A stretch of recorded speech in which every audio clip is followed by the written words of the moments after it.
verse 11, all the way through 14.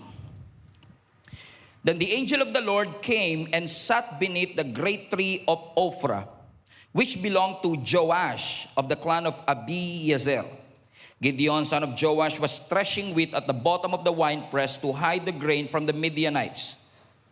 And then the angel of the Lord appeared to him and said, "Mighty hero, the Lord is with you." "Sir," Gideon replied, "if the Lord is with us, why has all this happened to us? And where are all the miracles our ancestors told us about? Didn't they say the Lord brought us up out of Egypt? But now the Lord has abandoned us and handed us over to the Midianites." And then the Lord turned to him and said, "Go with the strength that you have and rescue Israel from the Midianites. I am sending you." Tignan mo nga ang katabi mo, sabi mo sa kanya, God is sending you. After a few signs, verse 22, when Gideon realized that it was the angel of the Lord, he cried out, "O sovereign Lord, I am doomed. I have seen the angel of the Lord face to face." But the angel replied, verse 23, "Peace be with you. Do not fear. You shall not die." And Gideon built an altar of the Lord there and named it Yahweh Shalom, which means the Lord is peace. And the altar remained in Ophrah in the land of the clan of Abiezer to this day. This brand new series is called Name Drop. Because sa series po na ito, mga kapatid, nakafocus po tayo sa exact moment sa Biblia kung saan yung pangalan ng Panginoon ay unang ibinaba sa atin. I have found out and I have realized while I was reading the scripture na ang pangalan po ng ating Panginoon ay ibinibigay niya sa kanyang mga anak. In a moment of isolation, in the moment of their fear, in the moment of uncertainty, God showed up. And so today, sa week 1, we are going to talk about Yahweh Shalom. At ang pinamagatan po natin ng mensaheng itong, Peace be with you. Tignan nyo nga ang katabi mo, sabi mo sa kanya, Peace be with you. Parang sa ibang simbahan yata yun, ano? Okay, peace be with you. Now, pag naririnig natin yung salitang peace o kapayapaan, usually, ang pumapasok sa isip natin, kaya may kapayapaan kasi walang problema. Kaya may peace kasi walang disaster, walang conflict, or even walang stress. Pero kung titingnan niyo po ang Biblia, makikita po ninyo that that is not how peace was actually introduced in the Bible. Ang biblical peace is not the absence of conflict. Ang biblical peace is not the absence of storm. It's not the absence of trouble. So hindi porket walang trouble, peaceful. Let's repeat. Hindi porket walang problema, payapa. Pero hindi rin naman ibig sabihin na problema ay hindi na makakaranas ng kapayapaan. Kasi ang biblical peace is not the absence of conflict. Biblical peace is actually the presence of our God. Kahit nasa presensya ng bagyo, as long as kasama mo ang presensya ng Panginoon, you're in good hands, not with Metrobank. You are in good hands because you know that the Lord is with you. Ang Hebrew word po nung peace na yan is actually shalom. Na kapag naririnig natin yung shalom, sinachat natin yung shalom, sinishare natin yung shalom, usually yung shalom ginagamit natin to speak about kumalma ka, relax. I want you to have a peaceful heart. But if you study the language of the word shalom, shalom is not just having peace in your heart. Ang ibig sabihin ng shalom is actually wholeness. Nabubuo ka. Ang ibig sabihin ng shalom, walang kulang sa'yo. Ibig sabihin ng shalom, hindi lang wholeness or completeness. Ibig sabihin, nothing lacking, nothing missing, nothing broken. Okay, kayo lang yung sinabi niya ko, hindi masyadong natuwa. Okay, anong ibig sabihin ng shalom? Ang shalom hindi lang payapang puso, ang shalom payapang buhay. May wholeness, may completeness, nothing lacking, nothing missing, nothing broken. So every time binabanggit natin yung shalom, idinideklara natin, hindi lang magiging payapa ang puso mo, ang nais ng Panginoon magkaroon ka ng payapang buhay. Ibig sabihin, when we receive that blessing of shalom, we are actually praying and receiving stability under pressure. Ibig sabihin, ang shalom, hindi sinasabing pagka nakaranas ka ng kapayapaan, ay ibig sabihin nun madali na ang buhay. Hindi ibig sabihin nun tinatanggal na ang mga conflict. In fact, ang sinasabi ng Panginoon, even in the midst of a trouble, I am with you. And that should give you peace. At ang kauna-unahang tagpo sa Biblia kung saan ipinakilala ng Diyos ang kanyang sarili bilang Yahweh Shalom is actually found in Judges chapter 6. In fact, trivia lang, this was the first time that God name-dropped Yahweh Shalom, but at the same time, this is the only verse in the scripture na mababasa natin yung salitang Yahweh Shalom. Hindi dahil kulang, hindi dahil hindi inulit-ulit, because I believe that even though isang beses lang siya nabanggit, and this is the only place that we can see Yahweh Shalom, God wants us to be reminded that sometimes one name drop is enough for you to be able to acknowledge the revelation of who He is. Now, for us to remember, for us to appreciate kung bakit at paano binitawan ng Panginoon yung kanyang pangalang Yahweh Shalom, kailangan po natin bumalik sa Judges chapter 6. Alam niyo po ba na ang Judges chapter 6 is actually isa sa mga tagpo sa Biblia kung saan ang Israel, ang bansang pinili ng Panginoon, is once again crushed by the Midianites. At this point sa Judges chapter 6, ang bansang Israel ay takot. Ang bansang Israel ay nagtatago. At ang bansang Israel ay nagsusurvive na lamang. Because they did evil in the sight of God, inalaw ng ating Panginoon na sila ay mapa-oppress muli sa bansa ng mga Midianites. And at this point sa binabasa po natin, ang sabi po ng Biblia, yung kanilang mga lupain ay walang bunga. Ibig sabihin, hindi productive ang kanilang buhay. At bukod sa walang bunga ang kanilang mga tinatanim, wala din silang sense of security. And more importantly, wala silang kapayapaan. Na gusto ko lang i-clarify, hindi payapa ang nation of Israel dahil malakas ang kalaban. Okay? Are you with me? Now, hindi sila payapa kasi malakas ang kalaban. Hindi ganon. Hindi sila payapa kasi napalayo sila sa presensya ng Diyos. Magkaiba yon. Kasi kahit gaano kalakas ang kanilang kaaway, we know for a fact that our God is stronger than the strongest enemy that we have. Yes, your enemy is strong, but it is not stronger than your God. Because our God is stronger. So ibig sabihin, wala silang kapayapaan, hindi dahil malakas ang kaaway. Hindi sila payapa kasi malayo sila sa presensya ng ating Panginoon. And watch this, that even in the middle of national defeat, that even in the middle of personal insecurity, God showed up. Ang sabi ng verse 11, the angel of the Lord came and sat beneath the great tree of Ophrah. Hindi po yan host. Which belonged to Joash of the clan of Abiezer. Gideon, son of Joash, was threshing wheat at the bottom of a winepress to hide the grain from the Midianites. And then the angel of the Lord appeared to him and said, mighty hero, referring to Gideon, mighty hero, the Lord is with you. Now let me put this in context. Gideon was hiding. Gideon was surviving. Gideon feels weak. But God called him mighty warrior. Let me repeat. Nagtatago siya, pakiramdam niya mahina siya, pero ang tawag ng Lord sa kanya, mighty warrior. Kasi ang Diyos hindi ka tinatawag base sa iyong existing condition. He's not calling you by your sin. He's not calling you by your issues. He is calling you by your name, by your calling, by your potential. Amen.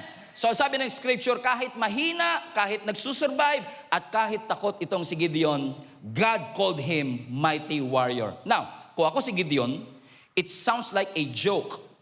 Biruin mo, nagtatago ako, takot ako ang pinakamahina sa aming angkan, at ang aming angkan, ang pinakalis sa lahat ng angkan, pero tinawag ako ng Panginoon na, teka lang, mighty warrior? Bakit o mga kapatid? Because nakita ni Gideon ang kanyang takot, pero ang nakita ng Panginoon ay ang kanyang potensyal. Ang nakita ng Panginoon ay ang kanyang kinabukasan. Nakita ng Panginoon ang kanyang future. Am I preaching to somebody today, mga kapatid? Ano sabi ng Biblia, nung narinig niya yung katagang, mighty hero, mighty warrior, the Lord is with you. Ipinakita ng anghel sa kanya yung napakalaki at napakagandang pagtawag ng Diyos na gagamitin siya to deliver the entire nation mula sa oppression ng mga Midianites. And then, everybody say, and then, habang kinakausap siya ng anghel at sinasabi ng Panginoon sa kanya kung ano ang pagtawag ng Diyos sa kanya, bigla siyang natauhan. Ano sabi niya? Wait. Kausap ko ang Diyos. All of a sudden, nangyari na ba sa inyo minsan yun? Yung parang ang tagal nyo na magkausap, saka mo lang na-realize, ano nga bang pangalan mo ulit? Yung nangyari ba sa inyo minsan yun, parang ang dami nyo nang pinag-usapan and then nadala kayo ng conversation, hindi mo na alam kung anong pangalan niya.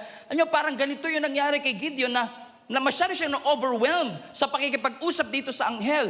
Only to find out that, teka lang, wait. I am talking face to face with God.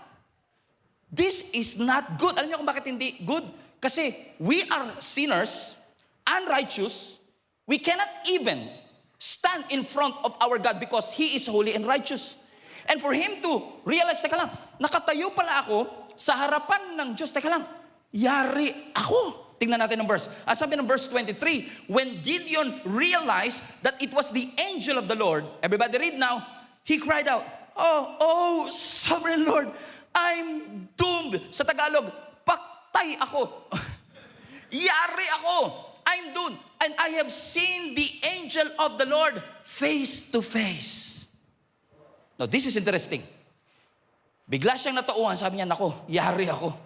Kausap ko pala, Diyos, mamamatay ako. Pero bago pa makatakbo si Gideon, bago pa himatayin si Gideon, come on now. Ang sabi ng verse 23, the angel replied to him and said, peace be with you. Don't be afraid. You will not die. I believe hindi lang yan salita ng Panginoon kay Gideon. I believe God is talking to somebody today that God wants you to be reminded your situation may not be peaceful, but you can always have peace even in the middle of the storm, even in the middle of the mess. Peace be with you. Now think about this. Nung sinabi ng angel kay Gideon na peace be with you, talo na ba ang mga Midianites? Panalo na ba sila sa gera nila? Resolve na ba ang kanilang issue? Hindi. Nandun pa rin yung kaaway. Wala pa rin yung deliverance. May pagtawag pero wala pa rin assurance. May mission pero wala pa rin katagumpayan. And yet, kahit hindi pa bumabagsak ang Midianites, pinag-uusapan na ng ating Panginoon yung kapayapaan. Notice, wala pang victory, wala pang katagumpayan, walang nagbago sa kondisyon, pero ang sabi ng Diyos, peace be with you. Bakit? Ang kapayapaan, hindi lang dapat dumarating kapag nagbago ang sitwasyon. Ang tunay na kapayapaan, dumarating kapag dumating yung salita ng Diyos sa iyong puso. So kahit hindi magbago ang sitwasyon, as long as I receive a revelation from the Lord, that peace that surpasses all understanding, pwede kong maranasan sa aking buhay. So ibig sabihin, ang kapayapaan pala is not an emotional relief. Ang kapayapaan pala is an assurance that came from the Lord na kahit hindi ko nakikitang maganda ang hinaharap, I can always believe in the word that I heard. Don't be afraid. You know what? Because the first revelation that we can learn from this text is that peace is an assurance. Ang kapayapaan, nagbibigay ng kasiguraduhan. Come on now. Grabe, mga nasa harap lang yung nakakapag-participate. Amen? So ibig sabihin, kung ang kapayapaan ay nagbibigay ng assurance, ang kapayapaan pala ay walang kinalaman sa aking pakiramdam. Ang tunay na kapayapaan pala nangyayari sa aking buhay kapag nalaman ko na ang aking buhay ay secure sa kamay ng ating Panginoon. Now, tignan natin ang timing ha. hindi sinabi ng Lord na peace be with you nung patay na yung kaaway. Kasi madaling pumayapa pag walang kaaway. Sino sa inyo mas payapa pag maraming pera? Maging totoo tayo, di ba? Madaling pumayapa pag yung pera mo hindi mo na matago sa kapal. I mean, hindi lahat ng maraming pera payapa, pero you know what I mean. Marami kang problema na mariresolve ng pera.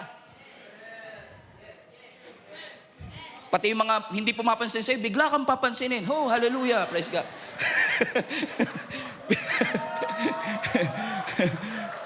Amen? Pero, madaling pumayapa pag natapos na, na-resolve na. Pero dito makikita natin, ang kapayapaan, ibinibigay ng Panginoon even before the issue was resolved. So kaya siya assurance kasi, hindi pa tapos, pero gusto niyo akong pumayapa. Alam niyo, nakita ko si Lord parang sanay sa ganyang technique ba, if you may. Yung parang, bago mo gawin,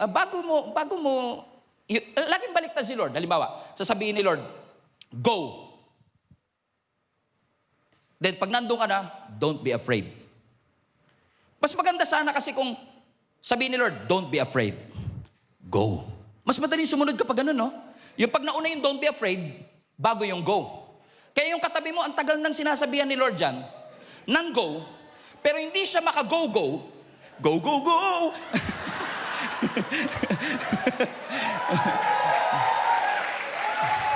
Mali, dahil pala hindi siya maka-go. Okay. Hindi siya maka-go, kasi may takot sa kanyang puso. Mahirap kasi, pastor, sumunod pag may takot sa puso. Pero kung i-assure ako ni Lord, sasabihin niyang wala kang dapat ikatakot kasi I am with you. I mean, madaling mag-go pag may assurance ka, the Lord is with you. Ano ba sabihin ng Lord? Go! Sama ka, Lord? Di ba? Parang ang hirap sumunod eh. Pero balik rin natin. Sabi ng Lord, kasama mo ako. Now go. Ay, ang bilis nun. Kasi may assurance ka na kagad, kasama mo siya eh. Tama pa mga kapatid? I mean, pero dito, pinapag-go na, karamihan sa mga Bible verses, pinapag-go ka na, kahit walang assurance sa kasama mo ang Panginoon. Kasi kaya nga faith ang tawag. Kasi wala kang assurance, kasi hindi kailangang resolve ang issue para magkaroon ka ng kapayapaan. So kapag sinabi ng Lord na go, at nangako ang Panginoon, I am with you, nagkakaroon tayo ng confidence. Na kapag sinabi ng Lord, step out of your comfort zone. Step out of your comfort zone. Ilang taon ko na ito ginagawa, Lord, step out of your comfort zone. Nakakatakot. Sabi na, don't be afraid. Ha, okay. Madali. Pero kung sasabihin ni Lord, don't be afraid. Step out of your comfort zone. Mas madali sumunod. Pag nauna yung assurance kaysa obedience. Pero yung nga lang minsan tayo, nasanay tayo, na ganun. Pero ang gusto ng Panginoon, bago assurance, sunod muna.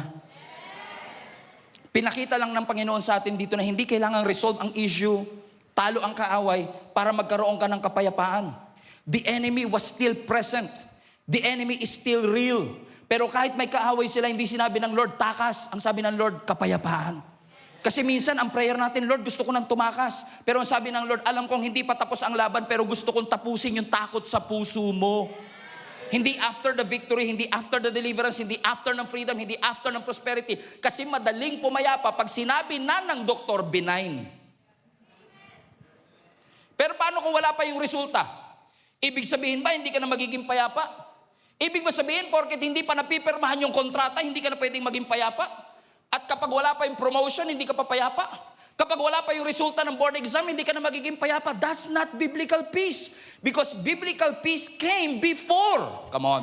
Before the result. Before the issue is resolved. Before the problem is fixed. That's why peace gives you an assurance. Everybody say assurance. Yes, nandyan pa ang mga media, nandyan pa ang opposition. Hindi pa nagsisimula ang laban. Pero ang assurance, kasama mo ang Diyos. Hindi tayo kumakalma sa buhay dahil safe ang buhay. Kumakalma tayo kasi alam nating present ang Diyos. Anong sabi ng Psalms 23 verse 4? Sabi ni David na nagsulat po nito, yeah.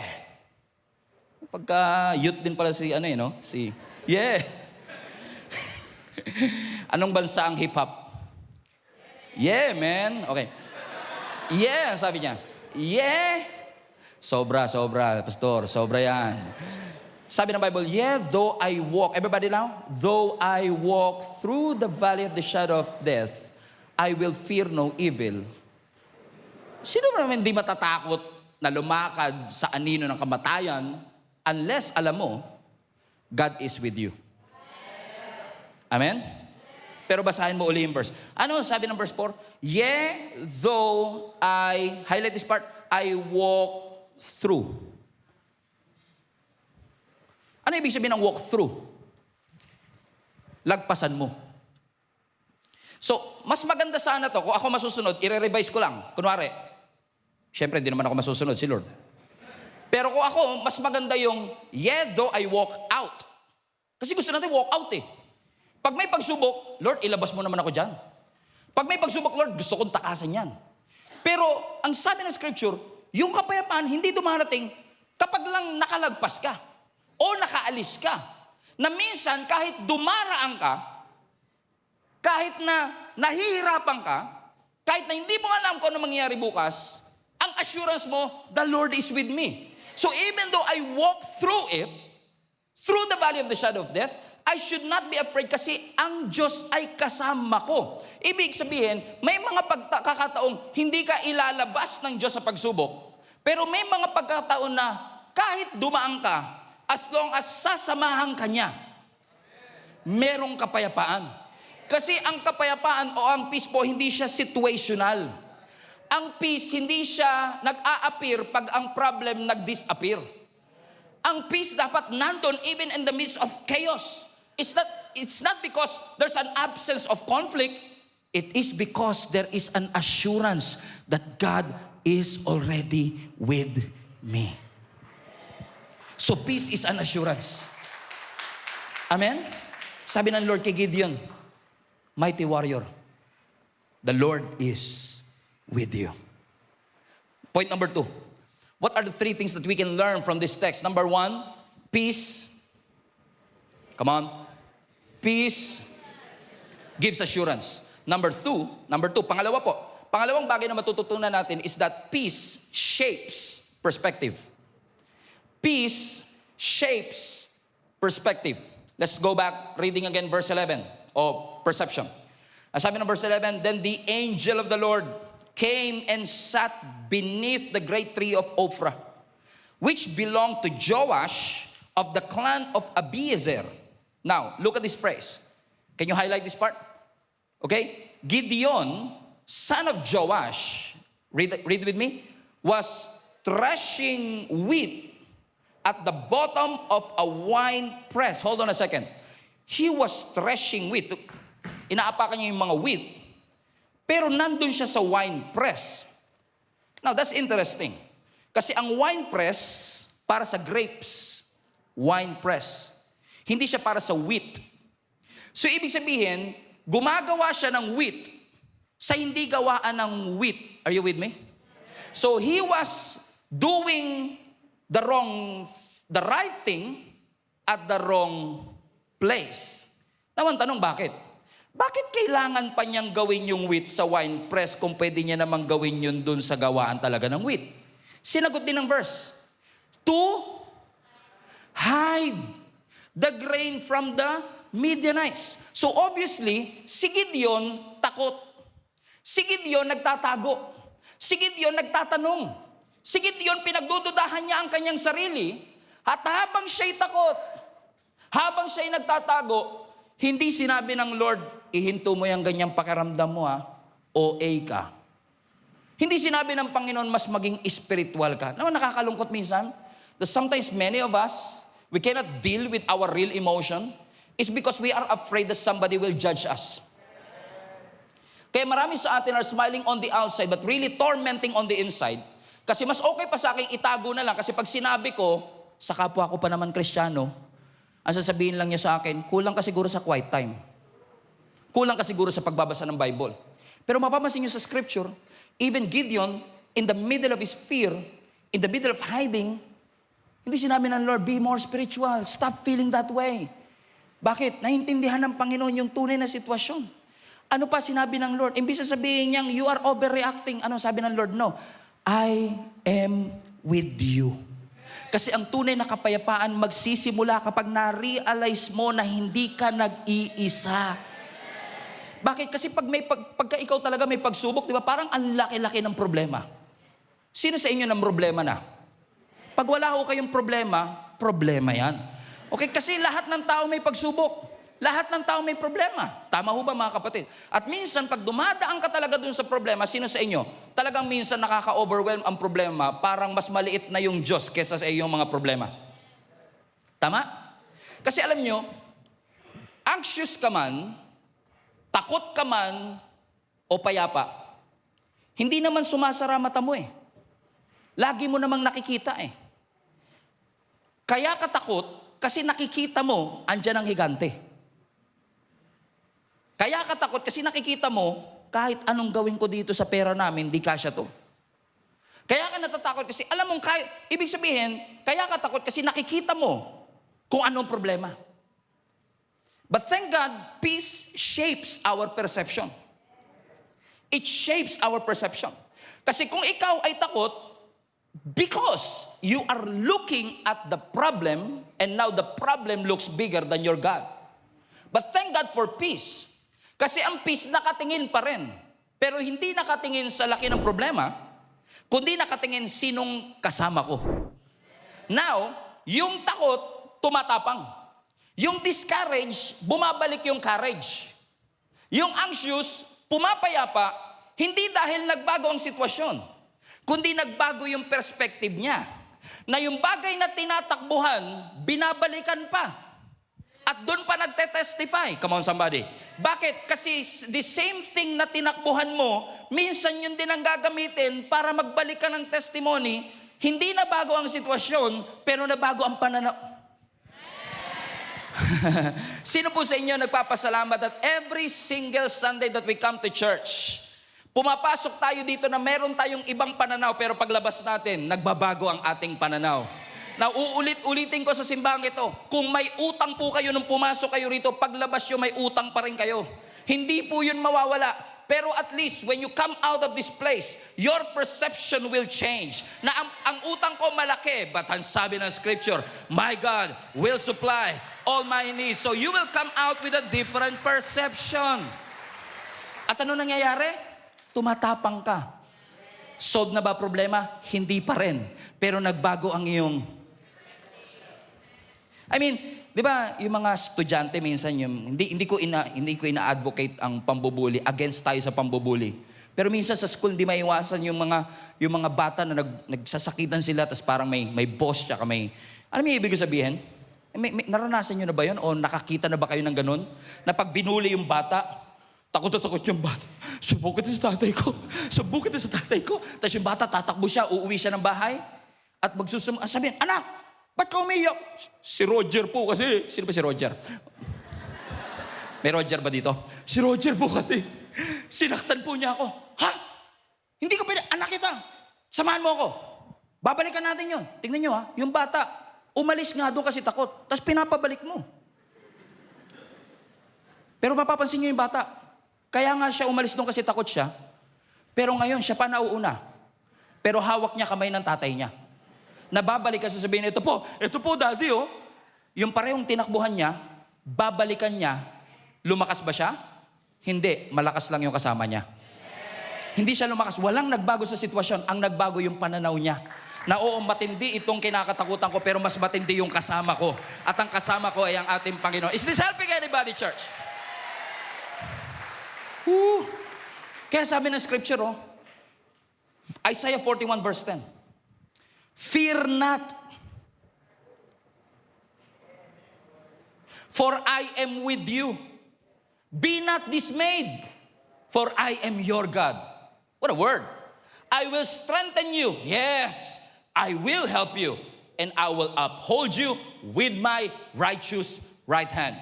Now, look at the verse again. Titigan yung mabuti. Kasi nakalagay na yan sa ref ninyo matagal na. Habang nasa CR kayo, yan yung pinagmamasdan mo. Alam mo na yung verse na yan, pero look at the verse again. Ang sabi ng Biblia, fear not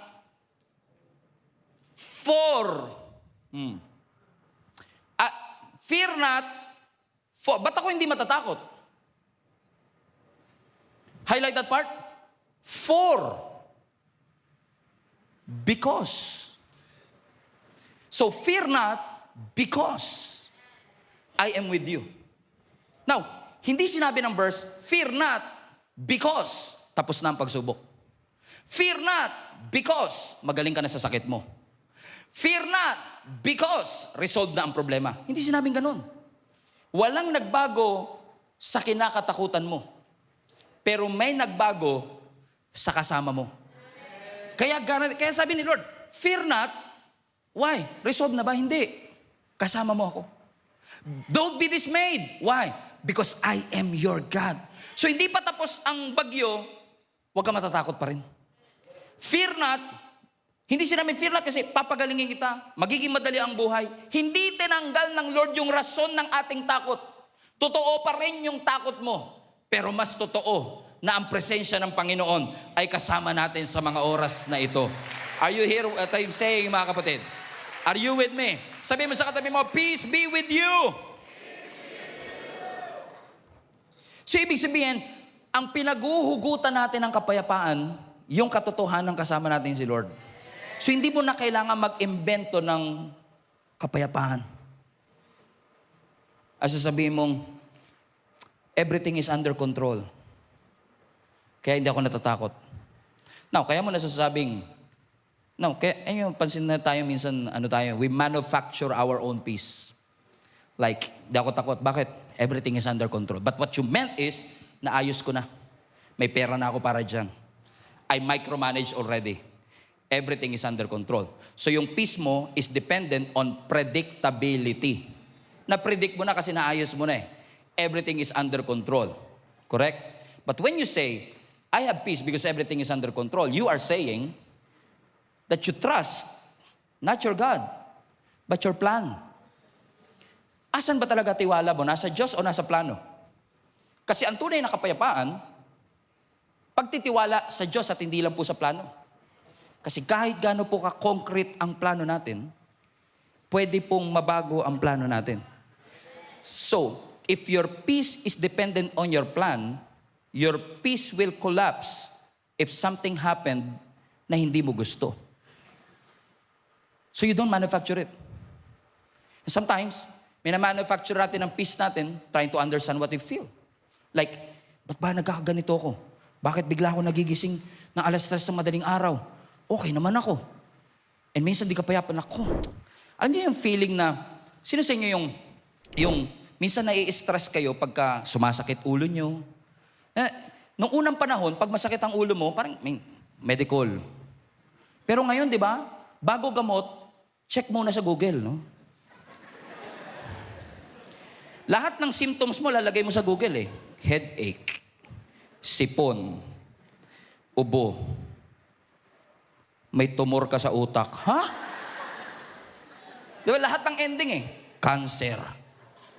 Amen? Because, bakit natin ginagawa usually? Because we are trying to understand what we are feeling. Kasi nagkakaroon tayo ng kapayapaan, come on, kapag naintindihan natin, ba't sumasakit ang ulo natin? Amen? And I'm not trying to be hypocrite, kasi ako rin po, sumasakit ang ulo ko. Minsan dahil sa inyo. Joke. Sumasakit ang ulo natin. I don't want to be hypocritical to say na hindi ako natatakot. Natatakot din po ako. And sometimes you want to understand, saan nagagaling yung takot ko? Because pag nakuha ko kung saan siya galing, baka sakali magkaroon ako ng kapayapaan. So now you are trying to explain everything and naghahanap ka ng explanation. Ito explanation. Okay. Ngayon makakapayapa na ako. Hindi pala siya cancer. Magiging payapa na ako kasi hindi pala siya tumor sa utak. Naunawaan niyo yung sinasabi ko, mga kapatid? Minsan we are trying to make an excuse out of it. Kaya ganito pala personality niya kasi dumaan po pala siya sa trauma. Hindi ko minamaliit ang trauma, pero minsan ginagamit na lang natin na excuse yung trauma because ayaw nating baguhin. That we are trying to understand na, okay, kaya ganyan yan siya kasi intindihin mo na lang. Pero posibleng na-explain mo kung bakit, pero hindi ka pa rin lumaya doon. What we need is the real solution, not just explanation. Amen? We cannot manufacture our own peace because at the end of the day, you can be peaceful even in the midst of a trouble. Just allow the peace of God to shape your perception into thinking na malaki nga, mahirap nga, challenging nga, pero ang Diyos ko ay higit na mas malaki sa kahit anong aking pinagdadaanan. Mga anak, ang tunay pong kapayapaan, hindi mo makukuha, kaka-pretend na lahat ay fine. Lahat okay, lahat ay maayos. Ang tunay na kapayapaan, makakamtan natin kung kilala natin ang Diyos na ating pinaglilingkuran. Amen? So, peace. Point number 1, everybody now, are you listening? Point number 1, peace. Grateful ba kayo na yung pastor nyo ngayon, madalas nang may points? Praise God. I mean, nag-i-improve na rin yung pastor nyo. Dati wala tayong points. Ngayon may 3 points na tayo lagi. Praise God. Hallelujah. Point number 1, peace gives assurance. Point number 2, peace shapes your perception. And point number 3, and I will close with this, peace is revelation. Peace is revelation. So after hearing everything, sabi ng Lord kay Gideon, ikaw ang gagamitin ko to get the nation out of the Midianites. You will deliver them out of the Midianites. Natakot itong si Gideon. Pero ang sabi ng verse 23, go back to verse 23, peace be with you.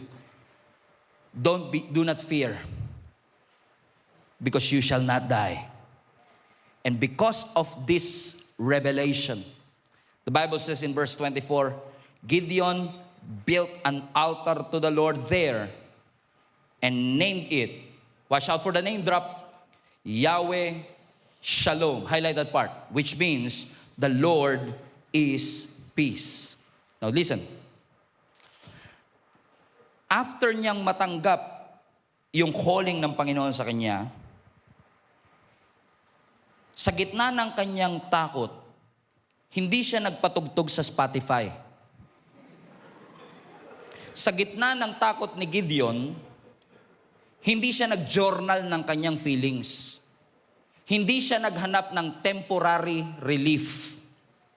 Ang sabi ng Biblia, in the midst of his hiding, surviving, and fear, he built an altar. Now, yung Spotify playlist matatapos. Ang journaling minsan nakakapagod. Yung temporary relief, kaya nga siya pansamantala lang kasi temporary.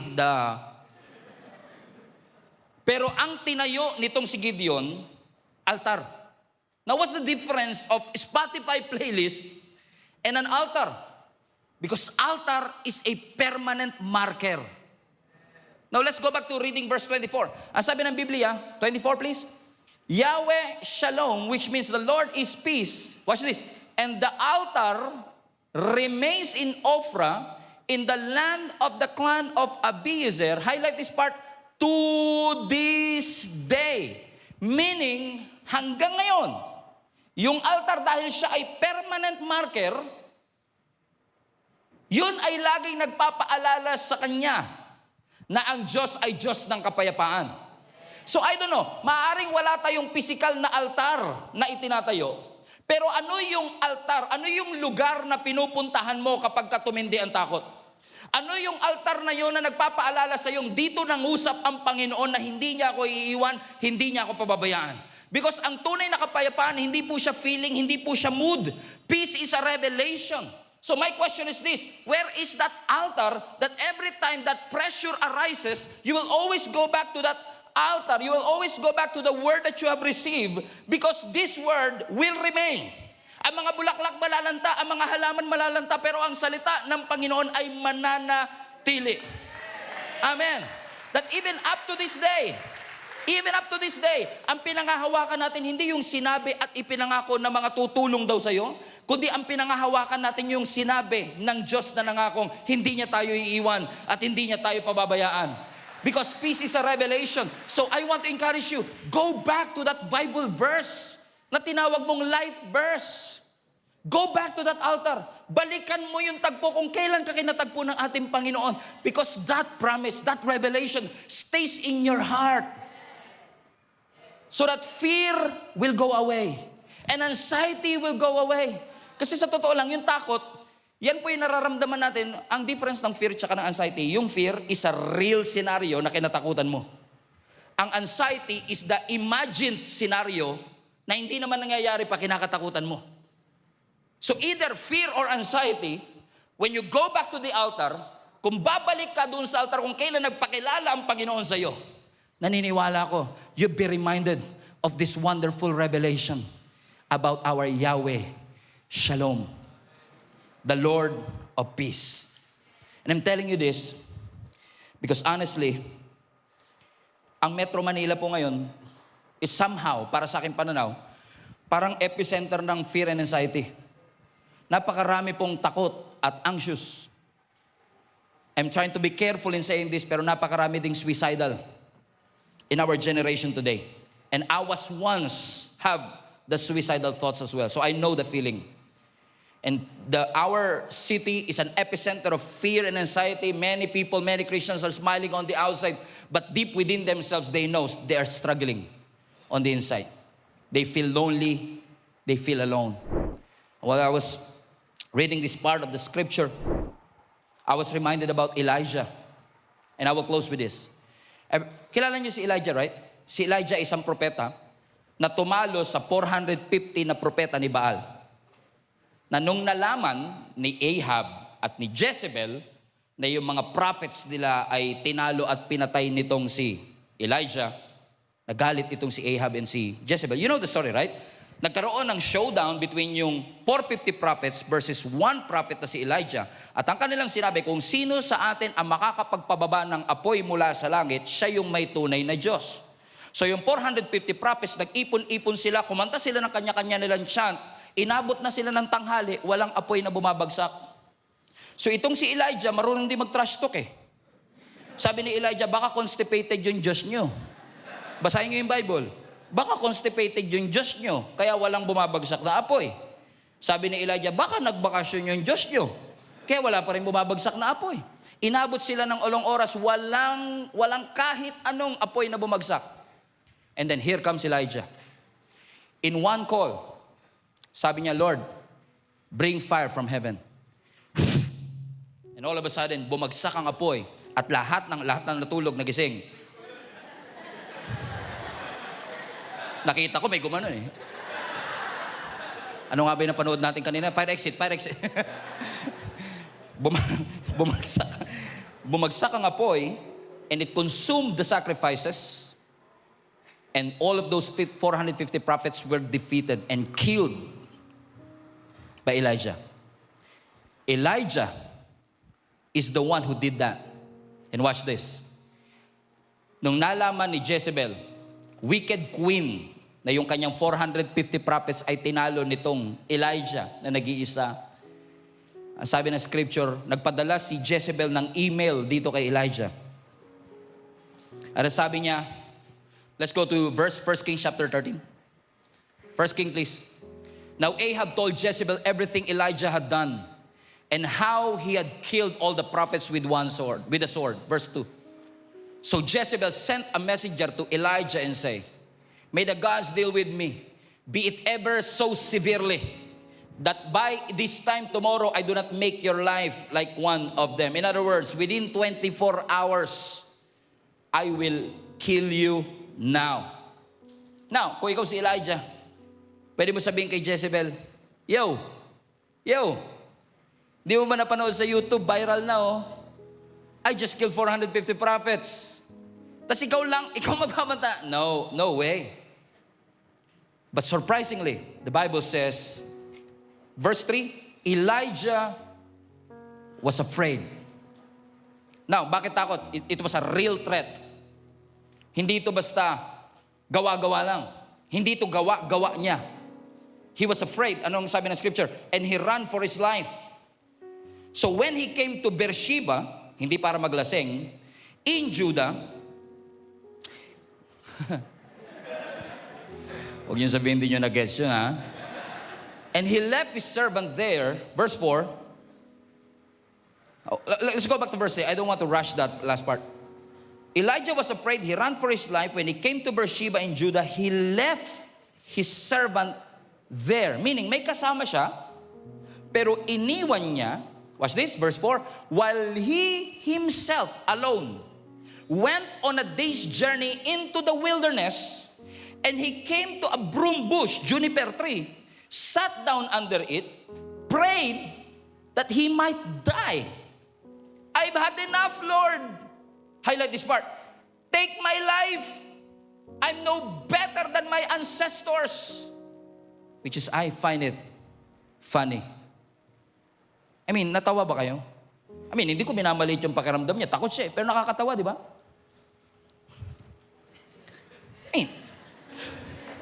Okay, let me put this in context, okay? Para matawa din kayo. Para dalawa na tayo tumatawa. Binantaan siya ni Jezebel. Within 24 hours, I'm going to kill you. And because he was afraid, tumakbo siya sa wilderness. Bakit? Kasi gusto siyang patayin. Pagdating niya sa wilderness, sabi niya, Lord, patayin mo na ako. I mean, hindi kayo natatawa dun? Funny kaya? Eh, sino sa inyo nagpapasalamat, hindi lahat ng prayer niyo dinidinig ni Lord? Kasi minsan may mga prayer tayo na dala lang ng emosyon, Lord. Sobra na po. Tanggalin niyo na po lahat na nakakapagpahirap sa akin. Wala ka na. It's funny to me na yung lugar na kanyang tinakasang kamatayan, ngayon sasabihin niya, I have had enough, Lord, take my life. Na kung ako si Lord, buti na lang hindi ako si Lord. Sabihin ko sa kanya, gusto mo nang mamatay, balik ka dun. Doon ka naman tumakas eh. Tama ba mga kapatid? Yun ang reason ko ba't siya nandun in the first place. Sabi niya, Lord, take my life. I've had enough. Bakit? He felt like he was alone. He just defeated 450 prophets. He succeeded in one of the most spectacular miracles that ever recorded in the Bible na gusto pang gayahin nila Peter sa New Testament. Pero sometimes yung success, it will never eliminate the feeling of being a failure. Na kahit nag-succeed ka, that feeling that you failed, you're not enough, will remain there. And while Elijah was sitting under the juniper tree, reflecting everything, sabi niya, Lord, I have had enough. Take my life. And I'm telling you this because naniniwala kong some of you, maaari nakakarinig kayo ng boses sa isip nyo, mamamatay ka na. And I don't want to take this lightly. Some of you, nakakarinig kayo ng boses, tapusin mo na ang iyong buhay. Because you feel alone. You feel empty. You're exhausted. Because you're trying to find strength to keep going. But life is just too heavy. Life is just too rough and hard. And you're suffocated. And the worst part, nobody knows exactly what you are going through. But I want to encourage you today, if you are that person, kung ikaw yung nagsasabi, Lord, end my life. Katulad ni Elijah, he ran for his life. Which in essence for me, he ran from his life. Because that's where God wants him to go. That instead of ending your life, church, fight for your life. Fight for your life. Fight for your sanity. Your life is worth fighting for. Huwag ka magpadaya dun sa deception na tumatakbo sa isip mo. You can. You're not alone. You may feel lonely, but you're not alone. Fear not, for God is with you. And I'm telling you this with all this passion that is inside of my heart. Because I want you to be reminded, ang Judges 6, hindi natapos. Ang kapayapaan, isang beses lang binanggit. Pero yung kapayapaan, hindi natapos sa Judges chapter 6. Because generations later, yung kapayapaan ngayon is more than just a concept or a teaching. The peace now is a person of our Lord Jesus Christ.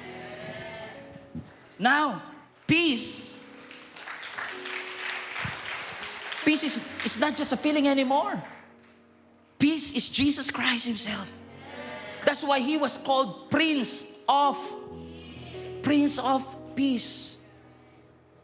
And just like you and I, struggling, no clarity, Wala nang hope for tomorrow. I remember Jesus Christ, hours before He was crucified, kasama niyang kumakain ang mga disciples. Binitawan niya tong John 14 verse 27, na ang sabi niya sa mga disciples, everybody read now, I love this verse. Peace I live with you. My peace I give you. I do not give to you as the world gives. Do not let your hearts be troubled, and do not be afraid. I love it. Hours before Jesus' crucifixion, hindi siya nag-iwan ng explanation. Hindi siya nag-iwan ng strategy. Ang iniwanan niya, kapayapaan.